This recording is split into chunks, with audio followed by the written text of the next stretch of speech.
We gonna be meeting quarterly. Y'all, this is my type of carrying on. It says here, POV, husband makes budget meeting presentation. Can we start a trend online? I like this. Reason being is in marriage, a lot of people don't like to talk about finances. They don't like to talk about money together, right? So when I seen that there was a whole PowerPoint presentation, I think this is brilliant. And I don't think there's any shame in that. I think the real problem in a lot of marriages is people don't like to discuss money with each other. I've even discussed this with my husband. I'm like, think about all the times where people are going throughout the week. They make time for everything else, right? Why y'all can't get together once a week and talk about finances, once a week to talk about the budget, talk about things that are going on? Why not? Everything else can't be that important that you can't come together for 30 minutes, especially on something that should be helping y'all build together, because that's what budgeting does. You can't build nothing if you don't got a plan, if you don't know what you have to work with. This is brilliant. I'm just a messenger, okay? Okay? So when we get ready to be me, don't run off. Don't majestically have something to do. Don't magically want to go and sit down at a bar because you know it's going to get a little hot. If it's getting hot because y'all are talking about budgeting, what's about to be shown on the spreadsheet? I haven't seen this yet, but he must know something. Magically want to go and sit down at a bar because you know it's going to get a little hot. Okay? No, man.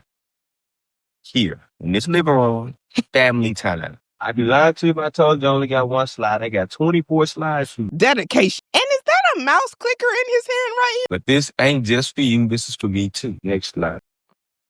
He has a brief okay. Got the financial overview. We got our bad. We got our good. We got some innovative solutions. And we got some future initiatives. All right? Mm-hmm. Good deal. Let's take a look at it. Strategies for growth. This is our financial overview. I love you, but I am not rich yet. I love you, but I'm not wealthy yet. I will be. When I am, you have. Did y'all hear that? He said, I love you, but I'm not rich yet. I respect the honesty. And I know a lot of people, like, we don't really talk too much about marriage and stuff like that on this channel. Everybody's marriage is very different, right? But when it comes to the money aspect of marriage, everybody's husband is not rich. And the reason I'm saying that is because the way social media make it look is like everybody that's married, every woman that's married to a man is married to a rich man. That is not the case. A lot of people, most of us are married to a regular, everyday 9-to-5 working man. He might be in school. He might be trying to further his education, but they're not rich. You see what I'm saying? I see a lot of videos online where women, a lot of single women are saying, hey, you need this type of man and you need that type of man, blah, blah. Like, everybody's not going to get a rich man, and it's okay. But this is what we got to deal with when you're not dealing with somebody who's rich. You got to have a budget. And even if you were rich, depending on how rich, you might still have to budget. You can overdo it at any point. All you got to do is spend more than you make. And then next thing you know, you're in debt. That's how it works. It's math. But I like this because it's showcasing even in marriage, when you're coming together as one, there still are limits. You can't just do everything. And it's realistic. A lot of y'all want to ball till you fall because you're watching too many people on TikTok. I'm just being honest. And I'm a married woman. And we operate within a budget too. We have a certain amount that I'm like, hey, this is what we need. And I'm actually the one that does all this sort of stuff. My husband, he don't even want to go there with me because I'll go for hours. He already know. Hopefully, at least one person in your marriage is good with money or knowing how to manage money or budgeting or something like that. Because how it typically works is that somebody don't want to do it. That's how it works in my house. My husband don't want to do it. He's like, oh, I get headaches. It gives me a headache to look at the budgets and then keep going over it, blah, blah, blah. But in my job, I was making spreadsheets with budgets. So it doesn't bother me. But hopefully somebody can take the reins, because this is a big reason why a lot of people get divorced. It's over money. It's something that is going to come up and it can't be ignored. How y'all say he must be a broke I'm a smart. Self-care. That's first. Self-care is first. This could be anywhere from 100 a month to 1,000 and beyond. Okay? No, we got to remove that question mark. Okay? You need to know what this is, because that's very important. Nails. Okay, I didn't understand. He has question marks by hair, nails, makeup, and personal hygiene. So he's essentially like, I don't even know how much this costs to incorporate this into the budget, which is good because he's asking the right questions. But y'all, like, ladies, I know that hair one can be hard to say because depending on who you go to or what you're trying to get, And a lot of the hairstylists upcharging. And stuff in the economy is going up. I understand. So they got to raise their prices too. They can get a little tricky. For example, I have microlocks. Getting a retie for me would cost anywhere between $160 to maybe $220 like where I live. They might charge me like $200 just because of supply and demand, because they can do it. And that would be like every 6 weeks. But instead, you know what I did, y'all? I cut that expense and I do it myself. We're saving $200 instead of me spending it. My husband needed his hair done because he broke his wrist. I had to do his hair, and I did his hair before. I don't do it all the time now because I be busy. But once I was done retying my locks, I went straight to my husband, got him together real quick, gave him a blowout, braided the base of his hair, and then I gave him a whole bunch of mini twists so he can keep his hands out his hair. And guess what? That saved him some money. And I'm pointing this out because I want you to think about yourself and how you can save your household money. What are the things that you can do? And maybe you don't need to save any money. Maybe everything fits within the budget to where everything is working out fine. But I know in a lot of cases, things are going up in the economy and things are getting high. So there might be some ways you can cut back. And just think about it. If your budget for hair, hygiene, and nails is $1,000, I can't see if it says that, but let's say it's $1,000. And now you done went and spent $1,200, you're over budget. You've spent too much money. And that's not a budget, y'all. And I think a lot of people are used to going out, spending the money, and then saying, oh, this is how much I spent. When you have a budget, that's what you operate within. It's almost like it's a non-negotiable to go over that number. And if you are getting close to that number, you need to start strategizing and figuring out how to cut back. You need to know what this is because that's very important to you. Nails, this includes toes too. We got to know this. If this is $300 every time you go, no man, we need to be talking about this. There is no reason why this is happening. Like, go do it. Like, I want you to be fine and all. That's why it's working. So that way we can incorporate this into our budget. All right. Didn't do nothing in me, so I guess I'm still good.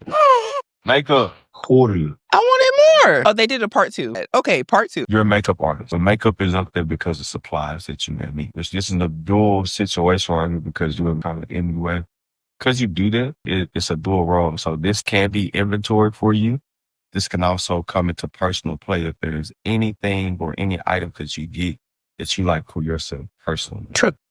I've done it to you when you buy makeup. I've seen a few days in the show. Makeup can get very expensive. So we definitely want to talk about that, especially if it's not going to a new business. And he has a great point. Not just for the people who are married that buy the makeup, trying to stay within budget. What about the girls in Sephora that be going broke? The amount of people I see go in there and they get the Sephora card. Oh, the Sephora card with like 20-something% interest. Don't get set up. Don't say I didn't tell you. Read the fine print. I think everybody should try to look as nice as they can. I don't have no problem with that, but y'all, please do within your means. There's a lot of influencing here on the internet. YouTube, TikTok, Instagram, Facebook, whatever. And a lot of these people showing you these products, they don't really care if you have a budget. They don't care how much money you have. They want you to click the links. They want you to go in the store. They want you to buy the product. And they want you to feel FOMO for not having the products. So you go out and you go buy it and don't even think about how much money you have, how many hours you worked to obtain said money to purchase said items. They don't care if you're going into debt to do it. So I want you to think about those things when you walk into those makeup stores, Ulta, Sephora. Do you have a budget, or are you just there looking around, seeing what all you can buy? And if you got the money like that, do your thing. I'm talking about the people who have something to lose, who don't have a lot of money just to waste. Get a budget. Look at the bank statements. It's going to tell you the truth every time. Personal hygiene is up there for your face care, skin care, all that great stuff. Then after that, clothes and shoes. So if you notice you have the same thing for clothes and shoes as I do, at $20 to $1,500, same thing applies. When we have something like this just needs to be discussed point blank here because we like nice things. Right? And this is not me saying that you do this and you want to do this and rather, and it's the same for me, but this is just addressing the fact that we need to have a conversation about this stuff so that we understand where money is going, where money is being put. So I know. This is how it should be. I need to know how much, when, where, and why. And it don't have to be a scary conversation, y'all. It doesn't have to be like, oh, you're questioning me? You want to know my business? Like, no, when you're married, the wife business is the husband business and the husband business is the wife business. It ain't my business when it comes to money. When you're married, what are you talking about? I even met up with someone to possibly do a business deal. And guess who was there? My husband. Ain't no business when it comes to the money. If he can't come, I ain't coming. And I'm gonna say it here. I want y'all to make a challenge or like do this sort of thing where y'all are budgeting and talking about finances, but make it fun. Make it like, I don't know, make it into a date night. I don't know. I'm not saying bust out the spreadsheet in the middle of the restaurant, but I'm just saying maybe there's some things that you can discuss as far as finances, like, hey, these are some things I'm wanting to do. Talk about how you can make those things happen. What are you looking forward to doing? Do y'all have any plans? Do y'all need to start saving some money for some specific plans? I really hate that a lot of people think that's how it is. It's like, oh, it's this negative thing to discuss money with your spouse. This is just a regular Tuesday. It should be. So, of course, we sit down and we talk. Hey, babe, I want a new Louis Vuitton purse. It's $2,500. Okay, well, $2,500. We see how we can put that in a budget. Let's look at what's been spent. Let's look at what hasn't been. And I love this. I think a lot of people think I have a thing against people spending money on expensive items. No, I always say if you can afford to do it and it's within your budget, do your thing, do your thing. There are a lot of content creators that they don't want you to spend money on anything. Here's the thing. When you go to work and you look at your budget, that money is going somewhere. Either it's going to bills or it's going to expenses or it's going to your savings, your brokerage, emergency fund, whatever it is you decide is important to you. My hope is that when people look at the money coming in, first that they establish an emergency fund, 6 months to a year at least, in the event that anything bad happens, like a job loss, a sickness, anything, you and your spouse are protected and you have the money already there because that was an emergency. It could even be, hey, my AC went out. The money is there. You got your investments, your emergency fund. What are you going to work for? You're not just going to work to pay bills at that point. Everybody got things they like to do. For example, my thing, I like to travel. I like food. In this case, this lady might like purses. That's perfectly fine. Different strokes for different folks. But my thing is we all have desires. We all have a thing that, hey, if I had money that I could spend on my leisure time, this is what I would spend it on. There's nothing wrong with that. That's actually normal. And some people have more expensive tastes than others, which is why it needs to be incorporated in the budget. It doesn't mean you can't do it. It doesn't mean it's an impossible thing or it's a bad thing because you want to buy something that might cost a little bit more money if you got it in the budget to do so. It can get problematic when you don't have money to do so and you go get a $3,000 purse anyway. You go get a new car that you didn't discuss with your spouse anyway, just because you felt like it. You can't do stuff like that and think that there's not going to be any friction. There might be some friction because you're married. And again, I'm talking about people who are married because they're one. They're supposed to be. Okay? So this right here is healthy. Delayed but never denied. I'm not going to ever tell you no. I don't believe in saying no to you, but I do believe in saying that we need to kind of hold tight. Let's figure this out together and then let's move forward. So saying that to let you know, if it's like, well, 25, let's steep, let's look at this. It's only to actually put this stuff in perspective. I'm not rich, love you, but I'm not wealthy yet. I will be. When I am, you have the word. And honestly, it don't matter what we think. He has a wife.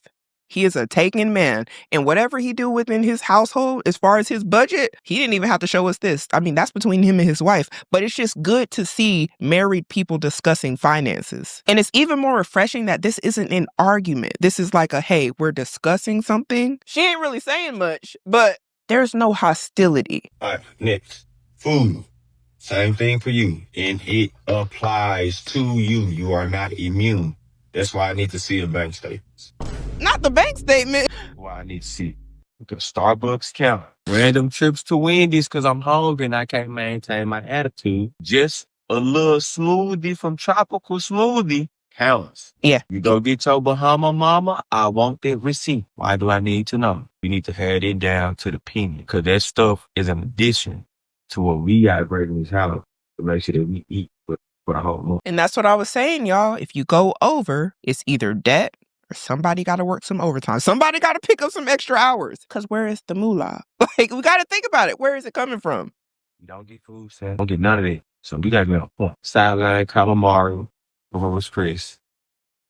I need to know. I just need a feel-good snack from the gas station, bag of chips and a drink and some Oreos or something like that. I'm sorry, some ice cream or something. Nah, baby, I need all that. Put it in the budget so I know how much they spent, so it's probably a lot. The days of me going to Starbucks and getting a honey citrus lemon tea with 3 pumps of mint, no. Not without you knowing. Then after that, perfume. I put the same thing down there for you as me because I know you like to smell good. It's very important to you. I did put $20 for 50. I shouldn't say that 20 because you're not as much of a stickler on fragrance as I am. I know you don't mind a little Bath and Body Works every mirror there. And you good to go. I can't stand Bath and Body Works. Don't put it on my body. I will. Don't play with me like this. I'm saying that to say this. When it come down to this, all rules still apply. Like, we have to talk about this. You have to properly budget this so that way we can get the things that we want. More important, get the things we need. I know a lot of people are going to be like, oh, he's telling her what to do. I don't know if y'all caught that he was saying it goes both ways. He's going to be informing his wife and he wants his wife to inform him. And every household is very different. What works for them might not work well for the next person, but I definitely, no matter what the case, believe in a good old budget. Because without it, some of y'all gonna be no limit like Master P out here, and you just can't afford to do that, especially not in this economy, let's be honest. I'm gonna do that myself. I need this from you. I need you to tell me if it's $1,300 or if it's $1,362.15, I need to know to the penny. I need to know to the ones place. The tenth place, whichever place it is, it don't matter. I need to know 2 numbers past this decimal right here. I need to know what that number is. If it's 0, that's fine, but what's the number right here? If that's 0 and this 0, okay, cool. I need all these numbers. I need it down to the ones, 10, and 100. All right? I need them digits. I'm really not asking. I'm feeling. I need that. All this is going to make my head hurt less. This is going to make me stress out less if I can get this. Okay? And when I do this, I'm giving you mine too.